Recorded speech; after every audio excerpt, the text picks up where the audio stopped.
Je m'appelle Laura Doman, je suis comédienne, autrice, humoriste, comme les gens disent.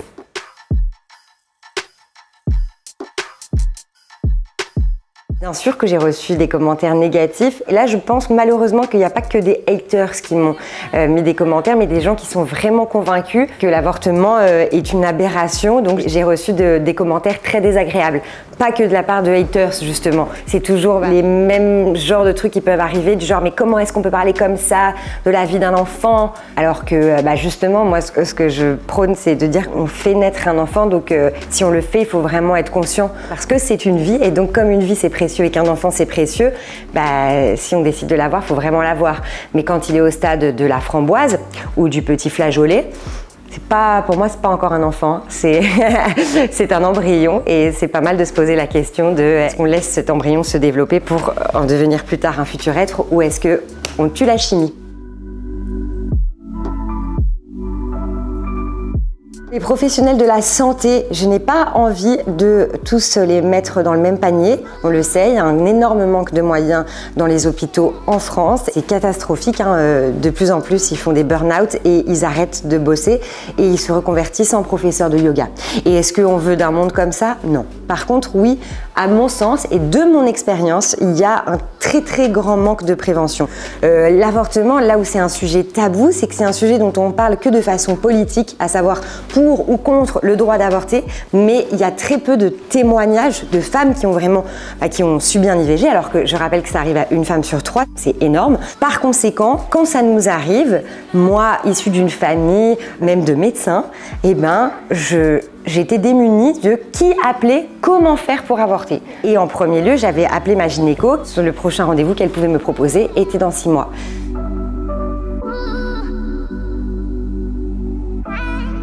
Comme il n'y a pas d'arrêt maladie, il y en a un juste pour le jour de l'intervention, donc le jour même. Mais on se dit qu'on va pouvoir reprendre le boulot le lendemain. Donc moi, j'ai repris le boulot le lendemain dans un état catastrophique, avec une chute hormonale, avec ses saignements, avec une couche à la place de la culotte, avec ce secret, parce que c'est très mal vu par la société, c'est très compliqué de dire oui, excusez-moi, je suis un peu patraque parce que je me suis fait avorter hier.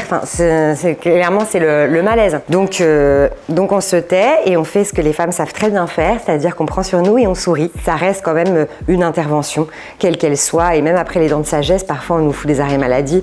Donc je pense qu'après un IVG, c'est peut-être pas trop, quoi. C'est un droit en France, l'avortement, et c'est un droit fondamental. On fait le choix de se faire avorter, c'est un choix, et merci, heureusement qu'on peut avoir ce choix, mais c'est pas parce que c'est un choix que c'est un choix facile à faire. J'ai la sensation que quelque part, on nous punit un peu, et en mode « t'as choisi, tu retournes bosser ma cocotte ». Voilà, et c'est comme ça. Je pense qu'effectivement, c'est contextuel et c'est ce qui contribue à nous culpabiliser et à devoir prendre sur nous. On est quand même deux à concevoir un embryon, un fœtus, etc. Et les conséquences sur le partenaire sont absolument pas les mêmes. Alors parfois, il y a des personnes qui ont la chance de tomber sur des partenaires charmés, qui les accompagnent, et d'autres, comme moi, des partenaires que je qualifierais de petites merdes, lâches, et ça doit être très difficile d'avoir une bite sans couille. On est seul à porter cette responsabilité, cette charge, cette douleur physique et psychologique, et cette culpabilité de se sentir patraque. Les accidents de contraception existent, n'oublions pas. Parfois, on est de très bonne volonté, mais quand même, il y a des accidents de contraception. Eh bien, on réfléchit à 2 fois avant de prendre la pilule du lendemain, parce qu'on se dit, merde, je l'ai déjà prise 2 fois, justement. Donc, ça peut être la fois de trop. Donc, qu'est-ce qui se passe?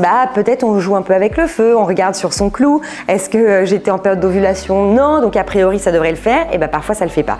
Donc, n'oublions pas un truc, c'est que si l'avortement existe encore, c'est que malheureusement, la fertilité est une notion qui est très complexe, et on le voit, là on parle d'avortement, mais on peut parler aussi de femmes qui essayent d'avoir des enfants et qui n'y arrivent pas, et pourtant sur le papier tout marche, et pourtant elles n'y arrivent pas. Pourquoi? Comment ça se fait? Parce que c'est très compliqué, la fertilité, ça fait partie des mystères de la science, de la vie. C'est pas infaillible, comme les contraceptions ne sont pas infaillibles. Et attention, il y a des accidents de contraception, et parfois c'est pas à cause de ça qu'on avorte, c'est aussi parce que c'est un accident de parcours. Parfois on a pu avoir envie d'avoir un enfant avec une personne, et puis finalement on est enceinte et on se rend compte que on n'est pas capable d'assumer cette grossesse. Peut-être, en fait, à mon sens, toutes les raisons qu'il y a pour se faire avorter sont toutes bonnes et valables. Car n'oublions pas, il n'y a rien de pire que faire naître un enfant qu'on n'a pas voulu. Je ne comprends pas que ça soit pas une évidence pour tout le monde, vraiment. Le mouvement qui s'appelle pro-vie, si t'as pas voulu un enfant, en fait c'est pro-vie de merde. Je pense qu'on n'est pas assez bien éduqué sur la façon dont fonctionne le corps des femmes tout court. Je en discutais avec une amie humoriste qui était prof de SVT auparavant. Vous avez deviné qui c'était? Nicole Ferroni, j'ai pas dit. Sur les schémas du sexe féminin, il était représenté avec un trou. Et on n'a pas le trou ouvert en permanence, sinon ça serait vraiment très bizarre. La première fois que j'ai mis un tampon, quand j'avais 10 piges, oui, j'ai eu mes règles extrêmement tôt, je vous emmerde, c'était l'été. Soit je faisais 0 piscine, soit il fallait qu'on m'explique comment mettre un tampon. Ma mère m'expliquait comment mettre un tampon, mais c'était du charabia. Je disais, mais on n'a pas de trou. Où est-ce que tu veux que je l'enfonce? Je ne comprends pas. Ça a été un espèce de truc qui m'a fucked up un peu le cerveau de « Ah d'accord, ok, on peut mettre des trucs là-dedans » en fait. On connaît rien au corps des femmes, on n'est absolument pas préparé. C'est ouf que j'ai découvert que j'ai un vagin quand j'avais 10 piges. C'est pareil quand on demande aux gens qu'est-ce que c'est que les règles? Je défie quiconque de me répondre à cette question. Alors, je vous lance des perches parce que peut-être qu'en commentaire vous allez faire les règles c'est très simple, c'est un processus de ok champ, mais moi franchement j'ai beaucoup de mal à l'expliquer simplement. Je peux juste dire que ça nous arrive tous les mois et qu'on galère sa mère. J'avais fait à un moment donné un micro-trottoir dans la rue pour dire à quel moment du cycle est-ce qu'on peut tomber enceinte. Il y a très peu de gens qui savent répondre à cette question. Et je serais curieuse que vous répondiez en commentaire à quel moment du cycle est-ce qu'on peut tomber enceinte, parce que moi la réponse était pas celle que j'étais. Et spoil alerte, le seul moment du cycle pendant lequel on ne peut pas tomber enceinte, c'est les premiers jours des règles.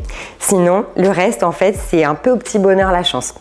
Donc voilà, je pense qu'on n'est pas du tout assez informé sur la façon dont fonctionne le corps humain, et en particulier le corps des femmes. Et je sais qu'il y a 3 cours d'éducation sexuelle qui sont obligatoires sur une scolarité. Donc déjà, c'est très maigre. Et en plus, c'est souvent les cours qui sautent parce qu'ils sont à la bourse sur les programmes. Donc je me dis, il y a peut-être quand même un peu un sens des priorités à faire avant de nous expliquer comment se reproduisent les fougères. Je pense que ça serait pas mal qu'on sache comment on se reproduit nous-mêmes.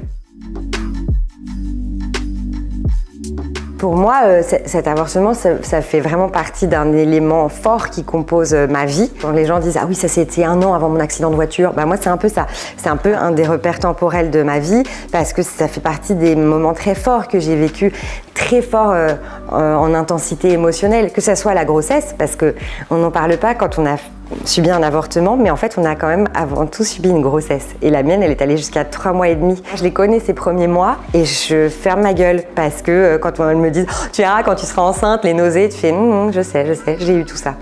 Ça c'est chaud, c'est très tabou quoi, voilà, parce que c'est très mal approprié de dire j'ai été enceinte à quelqu'un qui vit ça comme un heureux événement et tu dis mais moi je l'ai pas gardé.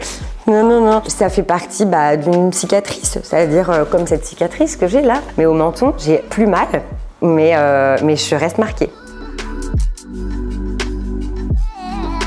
Dans les points positifs de l'aventure que j'ai vécue, je suis tombée au planning familial sur une assistante sociale qui est extraordinaire, qui a vu mon désarroi, mon dilemme, le fait que mon choix n'était pas clair, c'est-à-dire que ma raison se disait qu'il fallait que j'avorte, vu le contexte, vu le père, mais mon corps kiffait être enceinte. Alors que j'avais jamais voulu avoir d'enfant, mais tout d'un coup, il y avait un truc de « Ah oui, je comprends comment mon corps est fait, etc. » Enfin, c'était incroyable. Et donc, ça a été très difficile de prendre la décision, en fait. Et elle m'a dit « Tant que vous n'êtes pas aligné avec cette décision, on ne peut pas faire l'intervention parce que ça va être un vrai traumatisme duquel vous n'allez pas pouvoir vous remettre. Donc, je vous donne mon téléphone personnel. Vous pouvez m'appeler à toute heure du jour et de la nuit si vous avez besoin de discuter. » Truc de ouf.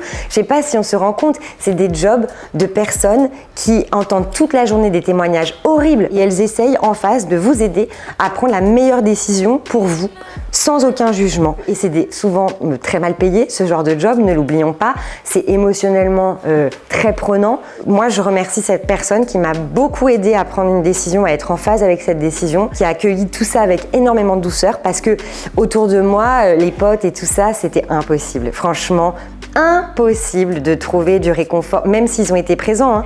Mais en fait, vous êtes vraiment vous face à vous-même avec ça.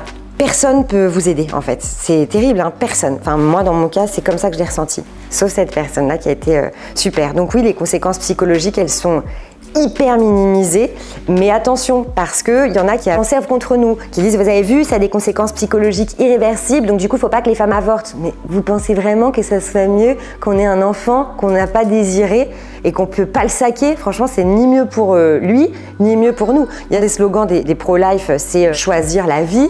Bah oui, mais avant tout, il faut choisir la nôtre. J'ai envie de dire, vive la vie!